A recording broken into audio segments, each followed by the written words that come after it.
operations like these require long hours of intensive drilling and careful judgment.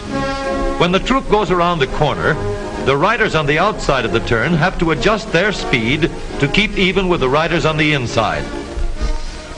The man on the outside has to ride a lot farther and a lot faster in order to keep up with the parade.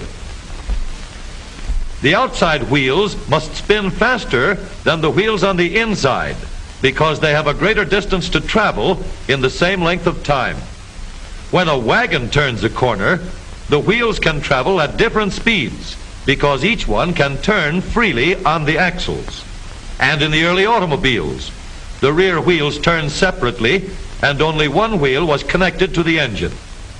But when only one wheel was driven by the engine, it had to do all the work, and it couldn't get a good enough grip on the road to do its job properly.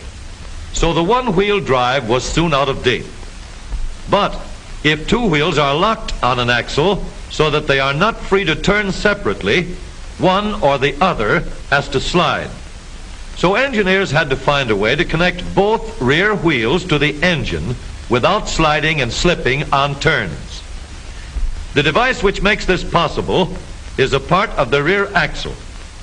It is called the differential because it can drive the rear wheels at different speeds. The differential looks complicated, but once we understand its principle, it is amazingly simple.